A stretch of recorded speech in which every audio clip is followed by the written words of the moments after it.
Sí, doctora. Ok, pues ahorita vamos a ver ya el último tema del módulo de gastro. Realmente es un tema rápido porque pues vamos a hablar de patologías que ya vimos, ¿vale?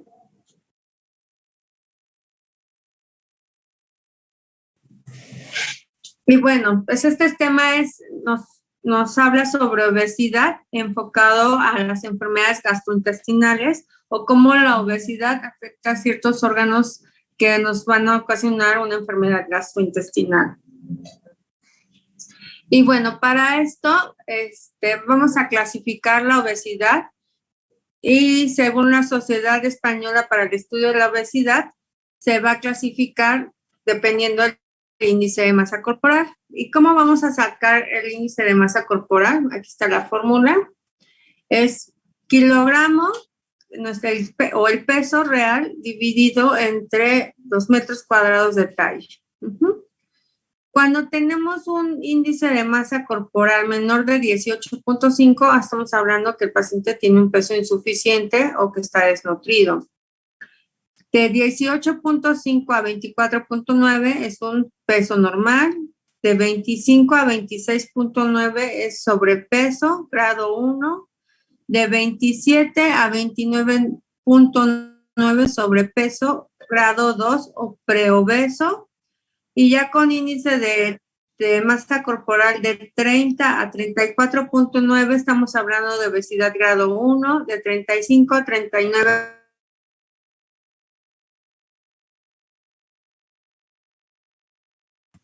Doctora, creo que apagó su micrófono.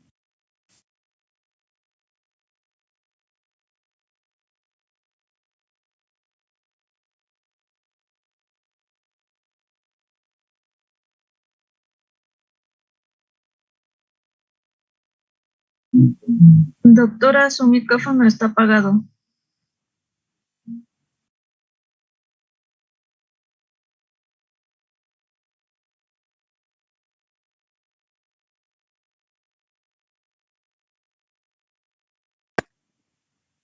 ¿Ya ahí? ¿Me escuchan? Ya, doctora. Ya, doctora. Doctora. Entonces, ¿no habían escuchado nada? No, Sí, sí, pero solamente sí, la diapositiva anterior. O sea, esta sí, ¿no? Sí, Aquí sí. Y bueno, aquí vamos a ver cómo nuestra fisionomía va cambiando según nuestro índice de masa corporal.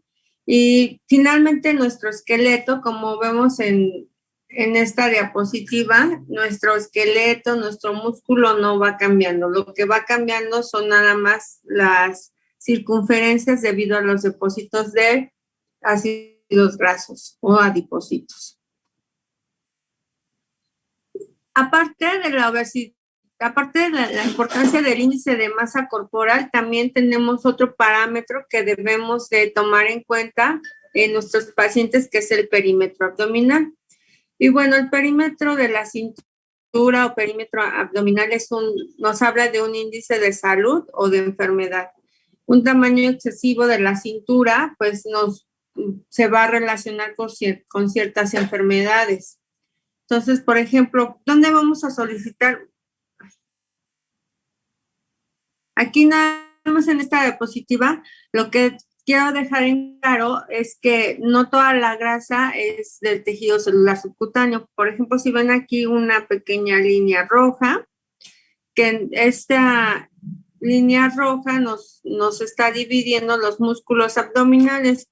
Y por ejemplo, en este diagrama donde se ve este paciente obeso, pues vean, la cantidad de grasa subcutánea es mínima a la gran importante cantidad de grasa intraabdominal, que esta grasa intraabdominal principalmente está en epiplón. El epiplón se engrosa y se vuelve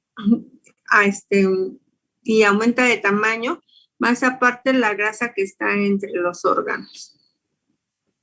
¿Cuánto es el parámetro normal? Pues en mujeres lo ideal es que tengamos una circunferencia abdominal de 88 centímetros, 87, 89 es lo normal, según la OMS.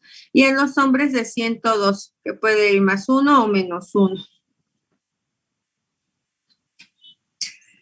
¿Qué vamos a observar? Que según nuestro índice de cintura-cadera,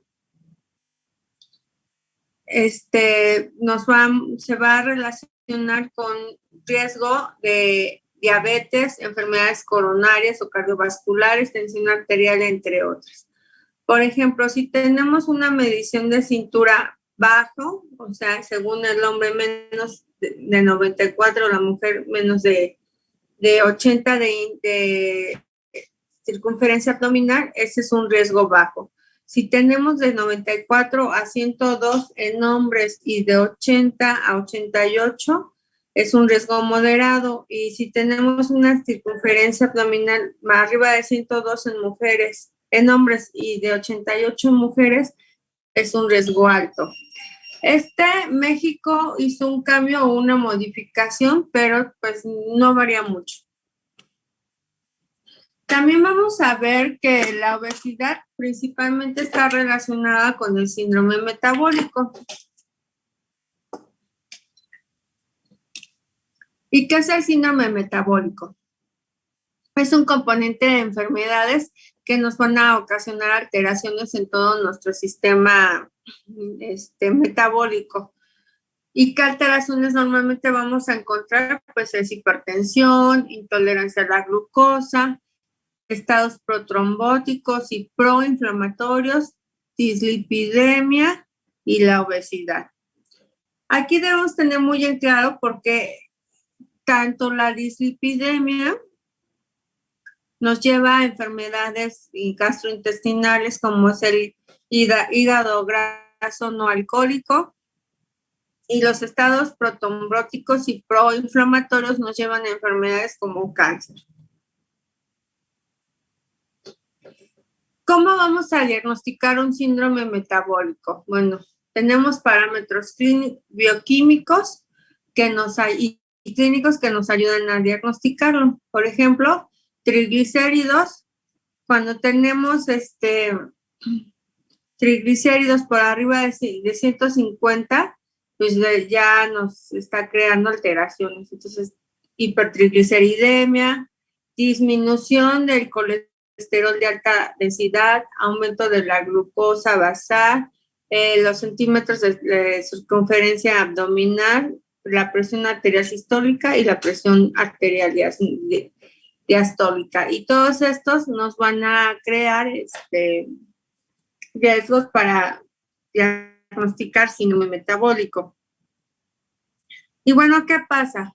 Una de las principales enfermedades que se presenta en el paciente obeso es la enfermedad de hígado graso no alcohólica, que es un trastorno que se caracteriza por la acumulación de grasa en los hepatocitos de los individuos sin evidencia de consumo excesivo de alcohol, de medicamentos hepatotóxicos o alguna otra causa conocida que origine en ese paciente esteatosis hepática o esteatosis secundaria.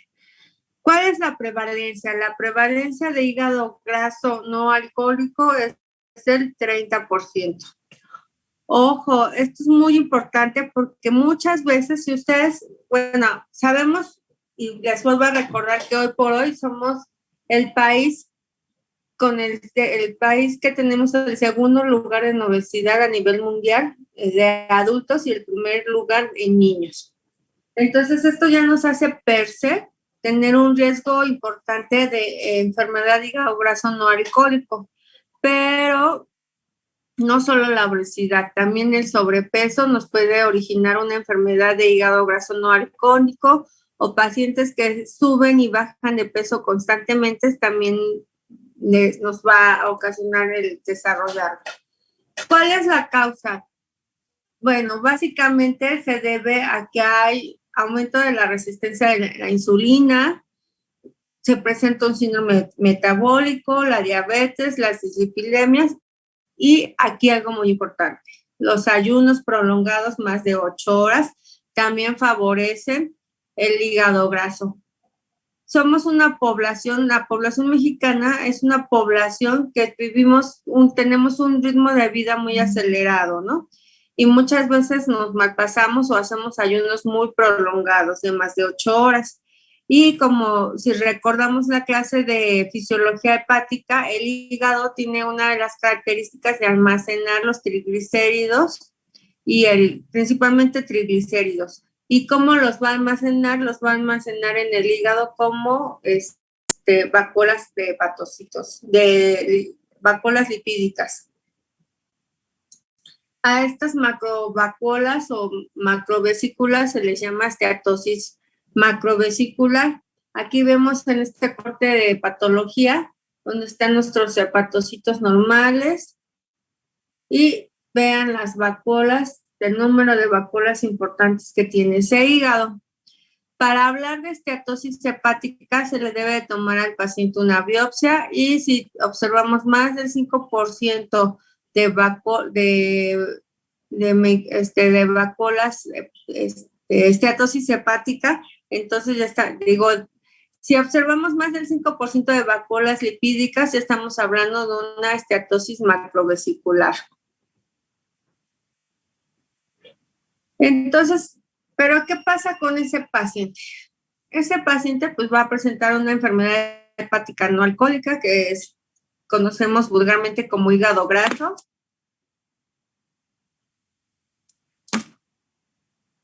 Debido a que hay una resistencia de la insulina, va a haber un aumento de los ácidos grasos libres, un aumento de la secreción de insulina, y todo esto debido a la obesidad y al estilo de vida. Esto nos va a llevar a la presencia de las vacuolas lipídicas en el hígado con liberación de citocinas y adipocinas, que finalmente nos van a ocasionar una lipoperioxidación y el paciente va a evolucionar a una fibrosis hepática o esteatohepatitis, con activación de células estelares y que estas, si continuamos con la obesidad, nos va a llevar finalmente a una cirrosis hepática que también puede evolucionar a un hepatocarcinoma. ¿Qué vamos a encontrar? Bueno, el paciente normalmente hasta un 90% es asintomático, principalmente con esteatosis hepática o fibrosis hepática. El paciente ya va a presentar sintomatología cuando desarrolla una cirrosis hepática, que aquí pues ya no voy a andar en el tema de la cirrosis hepática porque ya lo vimos. ¿Cuál es la importancia para hacer la evaluación clínica del paciente con hígado graso no alcohólico? Pues hay que hacer una exploración física y antropométrica, exclusión de un consumo excesivo de alcohol, o sea, si el paciente no tiene antecedentes de ingesta excesiva de alcohol, ya estamos haciendo el diagnóstico, y exclusión de otras causas de hígado graso no alcohólico. Podemos tomarle marcadores séricos y biomédicos y bioquímicos al paciente, como son pruebas de funcionamiento hepático y marcadores de inflamación, como son citocinas, proteínas C reactiva, que nos van a dirigir sobre un proceso inflamatorio agudo y algunas otras variantes clínicas. Le vamos a realizar un ultrasonido, una tomografía, resonancia magnética, pero ahorita el estudio ideal para diagnosticar esteatosis hepática, fibrosis hepática o cirrosis hepática es la elastografía de transición o el fibroscan, que ya lo vimos en lo de la cirrosis, que es como una tomografía que nos va a valorar el grado de fibrosis de ese hígado. Y si tenemos la opción, hacerle una biopsia hepática. Vamos a ver que si le tomamos una biopsia hepática a ese paciente, nos va a clasificar o nos va a dar el resultado según la clasificación modificada de Brunt, en donde nos va a decir que no hay grado 0 no existe esteatosis macrovesicular, grado 1 menos del 33%, grado 2 del 33 al 66% y grado 3 del 66%. Que va a haber presencia de actividad necroinflamatoria, grado leve, es una esteatosis menor del 60%, pocos hepatocitos balonizados y escasos neutrófilos o linfocitos con inflamación portal mínima o existente. Grado moderado con esteatosis, abundantes hepatocitos balonizados, numerosos neutrófilos, inflamación portal. Y grado 3, que es intensa, hay esteatosis panlobulillar, degeneración balonizante intensa, infiltración difusa de neutrófilos e inflamación portal. Y los estadios de fibrosis, si hay fibrosis perisinusal o pericelular, si hay fibrosis pericelular y fibrosis portal o periportal, pericelular, fibrosis portal y fibrosis en puentes focal o extensa, o ya de plano ese paciente tiene cirrosis. ¿Y cuál es el tratamiento farmacológico y no farmacológico de la enfermedad de hígado graso no alcohólica? Bueno, aquí lo más importante es que hacer énfasis en el tratamiento no farmacológico. Y ese tratamiento no farmacológico va desde qué vamos a hacer con la dieta y el ejercicio. Pues obviamente a ese paciente debemos de quitarle su vida de sedentarismo y ponerlo con actividad física, algún tipo de deporte, que el mejor para estos pacientes es la caminata o la elíptica, ya que muchos de ellos tienen comprometidos la función o la anatomía de las rodillas. Una dieta equilibrada y rica en fibras vegetales, el ejercicio continuado, evitar pérdida brusca de peso como en la cirugía bariátrica. Y si el paciente no mejora con estas medidas, pues de plano pensar en la cirugía bariátrica. En cuanto a los tratamientos farmacológicos, pues vamos a mandarles medicamentos que vayan enfocados a disminuir la resistencia de la insulina, como son las tiazoladinas, la metformina y los miméticos de incretinas. Así como fármacos que nos van a reducir el peso, como es el orlistat, la sibutramina y bloqueadores de los receptores cannabinoides, como es el rimonabant. Y los hipoluspemiantes, como son las estatinas, así como agentes citoprotectores y antioxidantes, como es la pentoxifilina, el ácido ursodeoxicólico, el tocoferol o la vitamina E, la N-acetilcisteína y la betaína. Y bloqueadores de los receptores de angiotensina 2, como otras opciones terapéuticas, así como antibióticos, probióticos, con agonistas de los receptores farnesoide X, flebotomías, terapia quelante de hierro y suplementos con omega 3. Y en caso de que el paciente pues ya presente una cirrosis hepática, hay que llevarlo a un trasplante hepático. ¿Dudas en cuanto al hígado graso no alcohólico? Pues todo lo que omití, toda la clínica, cuadro clínico, todo es igual que cirrosis.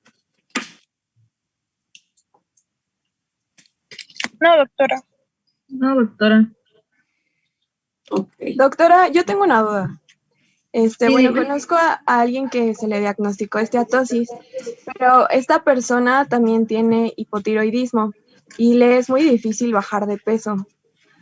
¿Qué se hace en esos casos? O sea, ya ha hecho dietas, pero no saben por qué no puede bajar de peso.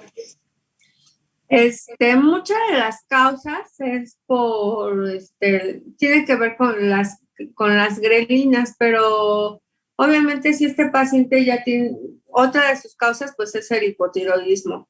Si está controlado debería de poder bajar de peso, pero si no está controlado pues esa sería una de las causas. ¿Qué es lo que tenemos? Y si ya tiene esteatosis hepática, pues sí o sí debe de bajar de peso porque si no ese paciente va a evolucionar a una cirrosis hepática. Si la indicación para la cirugía bariátrica es pacientes que tengan problemas o que constantemente estén lidiando con subir y bajar de peso. ¿Por qué? Porque no se pueden mantener en un solo peso, o pacientes con obesidad. E inclusive la cirugía, lo que actualmente llamamos como cirugía metabólica, se les hace a pacientes, no requieren estar obesos, a veces son pacientes que solo tienen sobrepeso, pero que les diagnosticaron recientemente diabetes o dislipidemias, ya tenían hipertensión, entonces todo esto los hace un síndrome metabólico. Se hace la cirugía metabólica, que es un poco parecida a la bariátrica, nada más cambian un poco las medidas en cuanto a la manga gástrica o al bypass gástrico, y estos pacientes revierten todas las alteraciones metabólicas, inclusive la mayoría de ellos ya se curan de su diabetes, ya se curan de su hipertensión, ya se curan de su dislipidemia. Entonces, la verdad, la cirugía bariátrica y la cirugía metabólica no tienen nada que ver con la estética. O sea, sí tiene que ver con la estética porque te mejora tu aspecto, pero lo que realmente mejora, pues, es tu salud y mejora tu metabolismo. Muchas gracias, doctora. Doctora, yo tengo otra duda. Había leído respecto que existen algunas dietas especiales que pueden ayudar a mejorar al paciente con estatosis hepática, o bueno, con hígado no alcohólico, que por ejemplo podría ser las dietas cetogénicas o el ayuno intermitente. ¿Sí sirven ese tipo de dietas y se implementan al paciente o otro tipo de plan alimenticio?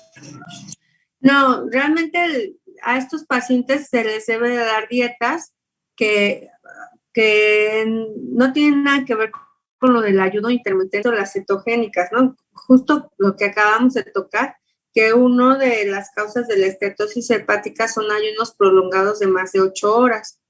Entonces, los ayunos, por ejemplo, el ayuno intermitente es eso, ¿no? Tener ayunos prolongados.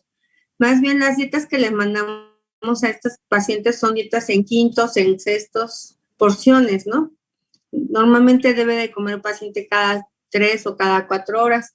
Y el paciente debemos de enseñarlo porque el estómago es un saco que si tú le echas mucha comida se va a distender y se va a distender y se va a distender. Entonces, es como un globo. Tú puedes tener un globo que no está inflado y está chiquito y cuando tú lo inflas, si lo inflas de forma mediana, pues se hace, y lo desinflas, pues queda así como mediano, pero ya no tiene el mismo tamaño. Y si lo inflas más, pues esa capacidad se va a hacer más, ¿no? Y esto es lo que pasa con el obeso, que su capacidad gástrica cada vez se va aumentando y aumentando porque comen porciones muy grandes. Entonces, ¿qué hacemos? ¿Cuál es la finalidad de la cirugía bariátrica? Es limitar la capacidad gástrica, ya sea con manga gástrica o ya sea con bypass gástrico, y darles de comer cada 3 o cada 4 horas porciones pequeñas. ¿Qué pasa aquí?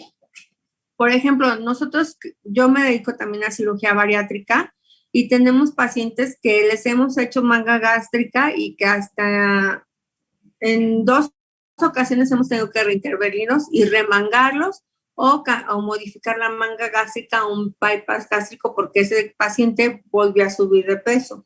¿Y por qué volvió a subir de peso? Porque uno, principalmente el paciente obeso tiene adicción a los azúcares y come muchos dulces. Y 2, porque le va metiendo y aunque tenga dolor sigue comiendo y va distendiendo otra vez esa manga gástrica o ese tubo que queda. Entonces, es una terapia multidisciplinaria porque, por ejemplo, yo he tenido pacientes que se los juro, neta, licúan los tamales para podérselos comer, pacientes ya operados, ¿no? Y es una lucha en cuanto al tratamiento del obeso, de reeducarlo, porque simplemente el término dieta, yo lo que les digo a los pacientes, hacer una dieta no es para lograr solo un objetivo que es bajar de peso. Hacer una dieta es una modificación de hábitos alimenticios de por vida, porque si ustedes no modifican, durante el tiempo que está haciendo la dieta va a estar bien, pero en cuanto la deje de hacer y regresen a sus hábitos alimenticios anteriores, va a haber otra reganancia de peso, y se van a frustrar los pacientes, ¿no? Entonces, una dieta más bien es reeducar al paciente, no es dieta, es reeducar al paciente en hábitos alimenticios adecuados y que sepa el paciente que son dietas de por vida. Gracias, doctor. Y bueno, otra de las enfermedades que con mayor frecuencia se presenta en la obesidad es el reflujo gastroesofágico. Y tenemos que este reflujo gastroesofágico, cerca del 40% de la población adulta en Estados Unidos admite tener o experimentar pirosis. Y cuando esta pirosis o regurgitación ácida se presenta por lo menos una vez a la semana, ya estamos hablando de un reflujo gastroesofágico. En México la prevalencia es hasta el 37% de la población obesa presenta sintomatologías de reflujo. Y aquí tenemos un estudio en donde se hizo una prevalencia según el grado de obesidad. Entonces, si vemos la columna negra, es obesidad grado 1, la columna de puntitos es obesidad grado 2 y la columna blanca es obesidad grado 3. Entonces vamos a ver que el reflujo gastroesofágico se presenta en un 64.3% en obesidad grado 1, un 30% en obesidad grado 2 y un 66% en obesidad grado 3. La hernia hiatal se presenta en un 40% en obesidad grado 1 y un 50% en obesidad grado 2 y en grado 3 pues la verdad es que ya no hemos detectado en los pacientes. Así como esofagitis erosiva del 30 al 35% respectivamente. ¿Y por qué sucede esto? Bueno, sucede porque el paciente tiene hiposalivación, entonces disminuye el mecanismo de aclaramiento esofágico, hay una alteración en la motilidad esofágica, hay un incremento de la presión torácica, hay presencia de hernia hiatal con un gradiente transdiafragmático aumentado y relajaciones del esfínter esofágico inferior está relajado, así como un aumento de la presión intraabdominal.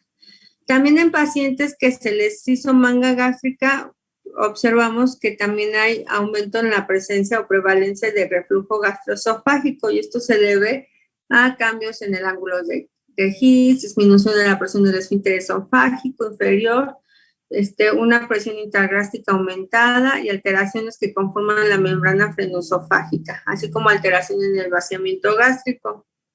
Y lo vamos a ver aquí.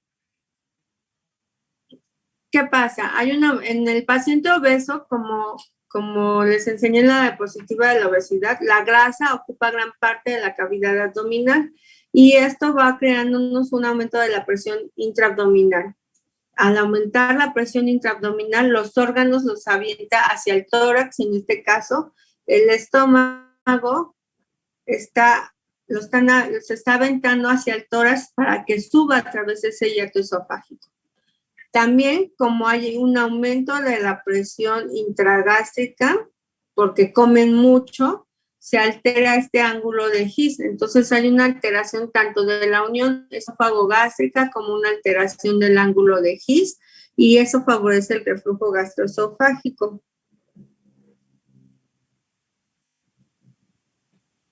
Y bueno, ¿qué síntomas? Pues ya todo lo que vimos sobre enfermedad de reflujo gastroesofágico son la sintomatología que va a presentar el paciente. También otra de las enfermedades que con mayor frecuentemente se presenta en el paciente obeso es el cáncer, y entre ellos pues el de cáncer de colon. Anteriormente se sabía que había seis tipos de cánceres ya francamente relacionados con la obesidad, pero actualmente se han detectado otros tipos de cánceres y estos son los que actualmente se relacionan con obesidad, que es el de tiroides, el de cáncer de mama, el de hígado, el de vesícula, el de la parte superior del estómago, que es la unión esófago-gástrica, del páncreas, del colon y recto, ovario, endometrio, riñón, mieloma múltiple, adenocarcinoma de esófago y meningioma. ¿Por qué creemos o no sabemos cuál es la causa por la cual la obesidad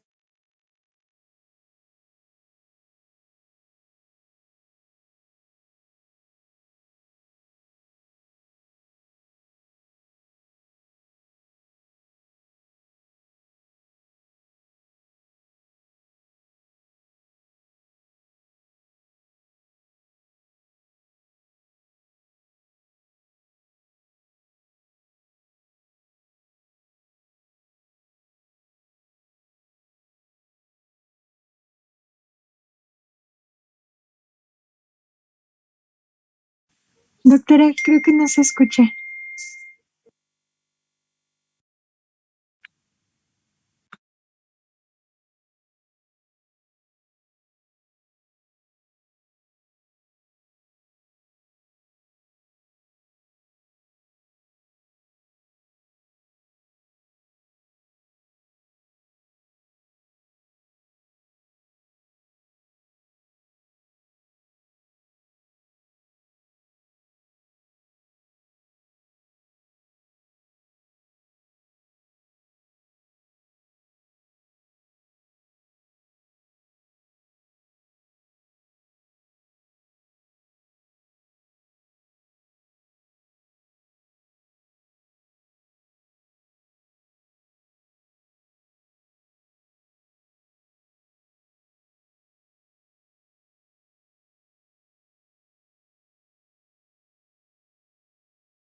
Doctora, ¿usted nos escucha?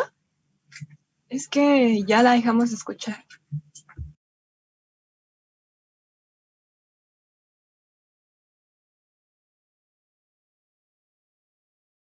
Yo creo que se le trabó porque ni la pantalla se mueve.